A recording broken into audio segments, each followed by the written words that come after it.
প্রধান উপদেষ্টা doctor Mohammad Yunus sir উনি আসছিলেন। 5 মিনিটও আসলো না আমার বাড়ি, বুঝছেন না? 5 মিনিট থাকে নাই। ইউনূস আবু সাইদের বাবার সাথে 5 মিনিট সময়ও কাটায় নাই, কিন্তু শেখ হাসিনা আবু সাইদের বাবার সাথে অনেকক্ষণ সময় কাটিয়ে তার সুখ দুঃখের কথা শুনে তারপর তাকে 10 লক্ষ টাকার সঞ্চয়পত্র দিয়েছেন। বাজান আপনাকে কোনো কথা নাই, আমাকে আগে সরকার চাই। আমরা কিন্তু আগেই ভালো ছিলাম। ব্যর্থ সবাই ব্যর্থ ভাই, এই সফল কেউ করতে পারবো না। সরকার আমরা শেখ হাসিনারে চাই। আওয়ামী লীগে তো ভালো আছিল, কিন্তু তার নীতিগুলো খারাপ আছিল। আগে সরকারই আমাদের দরকার গরিবের জন্য। দর্শক, এইমাত্র শহীদ আবু সাইদের বাবার বক্তব্য নিয়ে রীতিমতো তুলপা সৃষ্টি হয়েছে। তিনি সরাসরি একই মন্তব্য করেছেন ডক্টর মোহাম্মদ ইউনূসকে নিয়ে। সম্মানিত দর্শক মণ্ডলী, ভিডিওর থাম্বনেইল এবং ভিডিওর অংশবিশেষ দেখে নিশ্চয়ই আপনি এই বিষয়টি বুঝতে পারছেন যে আওয়ামী লীগের দোসররা কীভাবে ডক্টর মোহাম্মদ ইউনূসকে ফাঁসানোর জন্য তার বিরুদ্ধে অপচেষ্টা ও ষড়যন্ত্রে মেতে উঠেছে। তারা এখন জনগণের স্পর্শকাতর জায়গায় হাত দিচ্ছে। তারা এখন বেছে নিয়েছে শহীদ আবু সাইদের বাবাকে এবং সমাজের বিভিন্ন পেশার শ্রমজীবী মানুষকে হাত করে তারা ডক্টর মোহাম্মদ ইউনূসকে ব্যর্থ সরকার প্রমাণ করার অপচেষ্টায় লিপ্ত রয়েছে। এ নিয়েই থাকছে আজকের ভিডিওতে বিস্তারিত প্রতিবেদন। তাই আজকের ভিডিওটি খুবই গুরুত্বপূর্ণ হতে যাচ্ছে। 1 সেকেন্ড না টেনে পুরো ভিডিওটি দেখার জন্য আহ্বান করছি।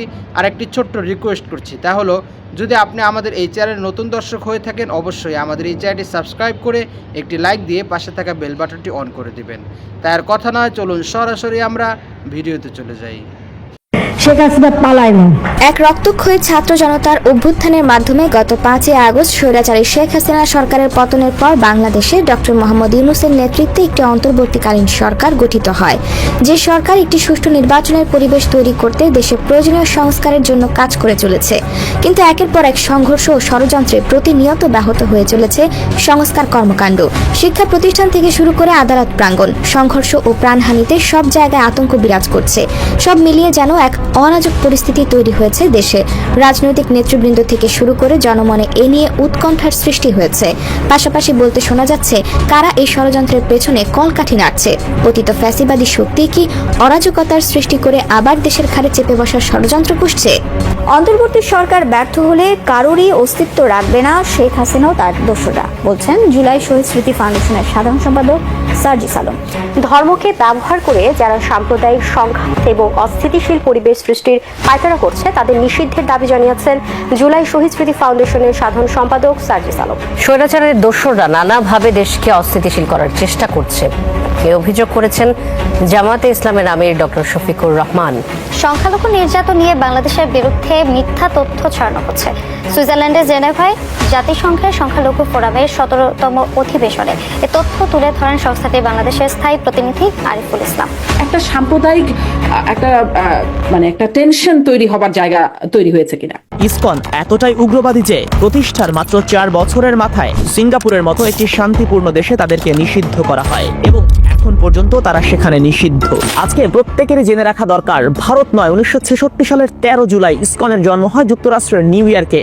আর বাংলাদেশের সনাতনী হিন্দু ধর্মাবলম্বীদের সঙ্গে ইসকনের শত্রুতা ছিল অনেক আগে থেকে। 2009 সালে ঠাকুরগাঁয়ে দুর্গা মন্দিরে ইসকন সমর্থকদের হামলায় প্রাণ যায় ফুলবাবু নামের এক সনাতনী হিন্দুর।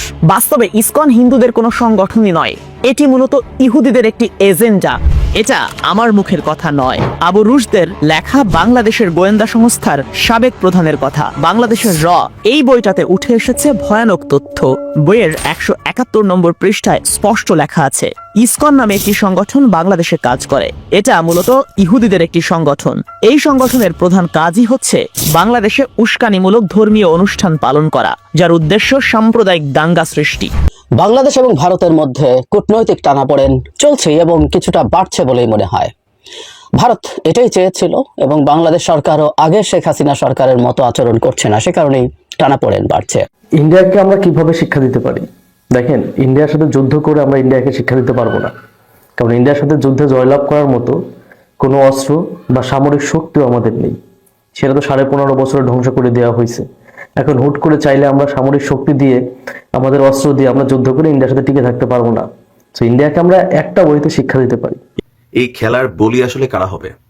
আজকে ভারত যেই সিদ্ধান্ত নিয়েছে, এই সিদ্ধান্ত যদি পুরো ভারতে ছড়িয়ে যায়, অথবা ভারতের জনগণের মধ্যে একটা জিনিস হচ্ছে কি, সম্মানিত দর্শক মণ্ডলী, মানুষের একটি স্বাভাবিক নেচার বা প্রকৃতি হলো যখন কেউ তার কাছে কোনো অসহায় ব্যক্তি তার কাছে কোনো ফরিয়াদ জানায়, আর্তনাদ জানায়, তখন সকলেই তার পাশে দাঁড়ায় এবং তার পাশে দাঁড়িয়ে সহযোগিতার হাত বাড়ায়।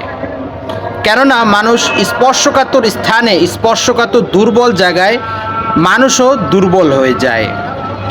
যখন ফ্যাসিস্ট সরকার আওয়ামী লীগের দোসররা দেখলো কোনোভাবেই অন্তর্বর্তীকালীন সরকার প্রধান ডক্টর মোহাম্মদ ইউনূসকে অপ্রিয় করা যাচ্ছে না, তাকে ব্যর্থ সরকার প্রমাণ করা যাচ্ছে না, তখন তারা স্পর্শকাতর জায়গায় বেছে নিতে শুরু করেছে এবং তারা বেছে নিয়েছে শহীদ আবু সাঈদের বাবাকে। তারা আবু সাঈদের বাবার কাছ থেকে কোনোভাবে একটা বাক্য চুরি করেছে, তার মুখ থেকে একটি বাক্য নিয়েছে। সেটা কি? ডক্টর মোহাম্মদ ইউনূস তার কাছে 5 মিনিটও ছিল না। এবং তারা সমাজের বিভিন্ন প্রকার শ্রমজীবী মানুষের কাছ থেকে স্টেটমেন্ট নিয়েছে যে অন্তর্বর্তীকালীন সরকার ভালো না, আগের সরকারই ভালো ছিল। এখন আপনার কাছে আমার প্রশ্ন, আচ্ছা অন্তর্বর্তীকালীন সরকার খারাপ এমন কি করলো বলেন তো?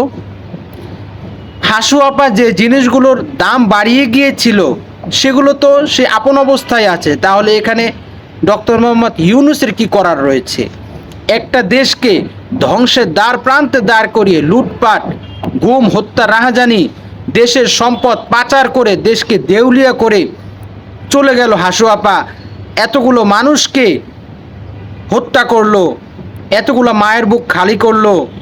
আর ডক্টর মোহাম্মদ ইউনূস যেখানে সমাজকে, বাংলাদেশকে ভেঙে পড়া একটি সমাজ ব্যবস্থাকে যখন সংস্কার করে নতুন একটি বাংলাদেশ উপহার দেওয়ার চেষ্টা করছেন, তখন কিভাবে আপনারা বলতে পারেন যে ইউনূস সরকার ভালো না, হাসু আপাই ভালো ছিল, আগের সরকারই ভালো ছিল? আপনারা কি ভুলে গিয়েছেন পেঁয়াজের দাম যে 600 টাকা, 700 টাকা, 800 টাকা হয়েছিল, কাঁচামরিচ যে 1000 টাকা কেজি হয়েছিল, সেগুলো কি সব ভুলে গিয়েছেন? শেখ হাসিনা যে বলেছিল যে পেঁয়াজের পরিবর্তে আপনারা পেঁপে দিয়ে রান্নার কাজ চালান, সে কথা কি সব ভুলে গিয়েছেন? সেই যে শেখ হাসিনার আমলের খাদ্যমন্ত্রী বলেছিল আপনারা ভাত না খেয়ে আলু খান, ভাতের উপর চাপ কমান, সে কথাগুলো কি সবই ভুলে গিয়েছেন? আর ডক্টর মোহাম্মদ ইউনূস কবে আপনার মাথার ভিতরে বাড়ি মেরেছে? কবে আপনার সন্তানকে হত্যা করেছে? কবে আপনাকে গুম করেছে? আপনার উপর জুলুম নির্যাতন করেছে?